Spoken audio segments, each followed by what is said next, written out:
Alrighty, CNT125, Chapter 8.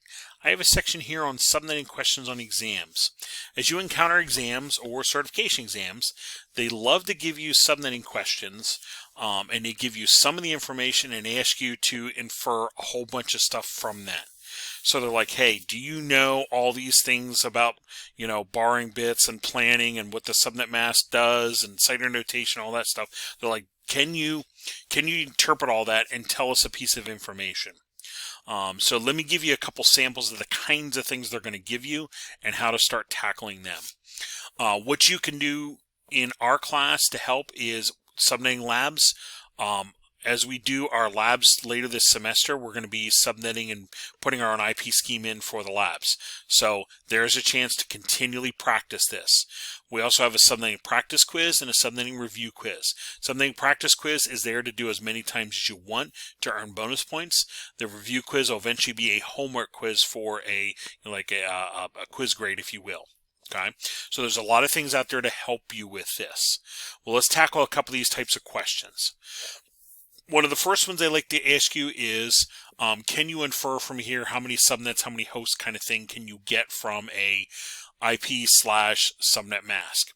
So let's say, okay, viewing the following IP address and subnet mask, answer a question about the given IP. How many subnets can be created with the following network and subnet mask? So looking at this, again, on certification exams, the timer is going. So you want to be able to kind of quickly infer from here and scribble down what you need to on scrap paper to figure out what they're asking. So I see a 200. I see a 200. I know it is a Class C. I see a /29. Well, Class C, I'm thinking is 24. So /29 is a difference of 5. So it looks like they borrowed 5 bits. So with 5 bits borrowed, we are thinking 2 to the 5, 32 subnets have been created with this. That's what we're thinking.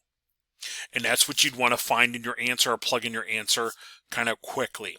Here's all the thinking behind that. Everything I just kind of talked you through. So I'm thinking 200 Class C. I'm thinking default subnet mask 255.255.255.0/24. That's the default. Since they say 29, it's a difference of 5. So 2 to the 5 lets me know 32 subnets were created for subnetting. Let's take a look at another example. With this one, they're asking, they give you a similar kind of scenario, and they're like, okay, how many hosts per subnet am I going to get with this? So again, 200.50.60.66/28, how many usable host IP addresses per subnet can be created? So now I'm like, okay, I see 200, that's a Class C. I see a /28, the default is 24. So /28 tells me they borrowed 4 bits. Well, there's only 8 bits in that last octet. They borrowed 4, so there's 4 left. So with 4 left in the host portion, 2 to the 4 tells me 16 addresses per subnet. Subtract the 2, that's 14 usable addresses. Again, here's all the logic I just talked you through. 200 Class C, I'm thinking default 255.255.255.0 or /24. They say it's 28, so 4 bits were borrowed for subnets, and that lets us 4 bits left for host. That's the key on this one. I need the 4 bits left for hosts. So 4 bits left for host, 2 to the 4 tells us 16 host addresses per subnet. 14 of these would be usable, and that's the piece they're looking for. That's the piece they'd be looking for. The last type of question I like to ask you is they tend to like to ask this type of question because this is the can you process everything plus a little bit more? There's some ways we can tackle this one. We can tackle this a couple different ways. Let's take a look at this guy. They tell us, all right, with this following IP address, is this a subnet number, usable, or broadcast address? By just looking at this. 250.61.27/27. Okay. So 200 tells us Class C. 24 would be the default C. They borrowed 3 bits. So 3 bits borrowed. I borrowed out to the 32 place. I borrowed the 128, 64, and 32 place.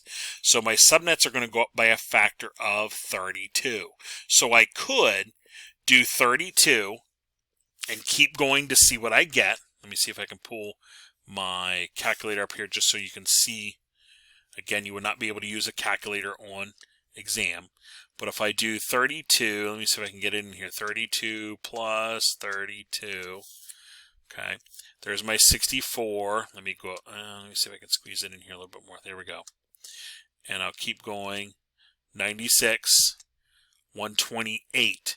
So this is one way I can figure out. When we get to 128, that's the next subnet. 127 would be the end of the last subnet. So the end of the last subnet lets us know this is a broadcast address. That's one way to figure this out. That's kind of lengthy, but that's one way to figure it out. Another way to figure it out is if I look at the host portion of the address. Okay, if I look at the host portion of the address, again, I know with 27, 3 bits are borrowed. I know 5 bits left are for host. Okay, if I look at the host portion of the address, so I need to take 127 and write it out in binary. When I do, I get this number. But if I look at the host portion of the address, the host portion is all ones. And by definition, that's a broadcast address. So in reality, if I do that last octet and quick convert it, I can look at the host portion and know, in this case, all ones tells me it's a broadcast address. That could be a little bit quicker for you. Okay. Here's another one. Looking at this IP, is it a subnet, usable, or broadcast? So here we're looking at, again, another class C /28. So 24 is default. 28 is 4 bits borrowed. So 4 bits borrowed, we're going up by 16s. Okay, well, if we go up by 16s, we're eventually going to get to 160 because that's 160 times 10, right? There's 160. So, that is seeming like that might just be a network number. But I could test it. I could, I could quick write it out. In this case, I'm just showing you here my, oops. There we go. Let me do my 16 here. Hold on. There we go. There's my, okay. 16. Clear. Come on now. 16. It's not wanting me to plug that in, so let's do it this way. 16 plus 16 equals, whoa, that's not what I wanted to do. Hold on. 16 plus 16 equals,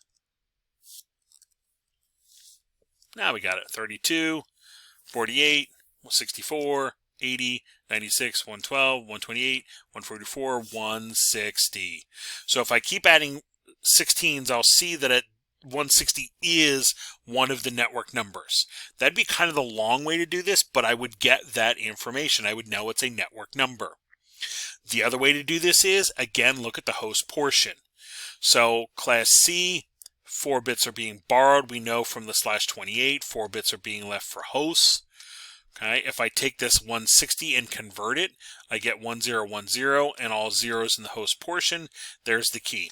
All zeros in the host portion tells you it's a network number, a network ID, a subnet ID. Okay, so we would know that that is a network number. Last one here. Another class C, 250, 60, 86. It's asking us, is this a subnet, usable, or broadcast? We got a /29 now. So we now have a 5 bits borrowed kind of thing. 5 bits borrowed kind of thing. So with 5 bits borrowed, 1, 2, 3, 4, 5, it looks like we're going up by a factor of 8 because I borrowed 5 places in, 128, 64, 32, 16, 8. Looks like we're going up by a factor of 8. Well, I look at this real quickly and go 80 would be 10 subnets in, if you will. 88 would be the next one. So 86 seems like it's in the middle. That looks like that would be a usable address to me. Because you'd have 80 as a subnet, 88 would be the next one, 87 would be one less as a broadcast. This looks like this would be the last usable on that 80 subnet. So I could reason that through and go, that is a usable host address. Or, again, I could look at this last octet, okay, convert it. There is my 86, 01010110. If I look at the host portion, it's 110. It's not all zeros, it's not all ones, it's a combination, so it's a usable address. So if I just did that, I would know it's a usable address. okay, or logic it through like I just talked you through. That is how you can start dissecting some of these for exam questions and or certification exam questions. Again, they love to give you stuff like this and go, show me your thing, Mr. Network Dude. Okay, that's what they like to do. And they're really testing, do you know all these things that we've just been working through in Chapter 8? Use the subnetting practice quiz as we do our labs. Make sure you're subnetting on your own to figure this out. The more you do this, the better you get, the easier these kinds of things get for you. When we come back in the next podcast, we'll talk about implementing subnetting.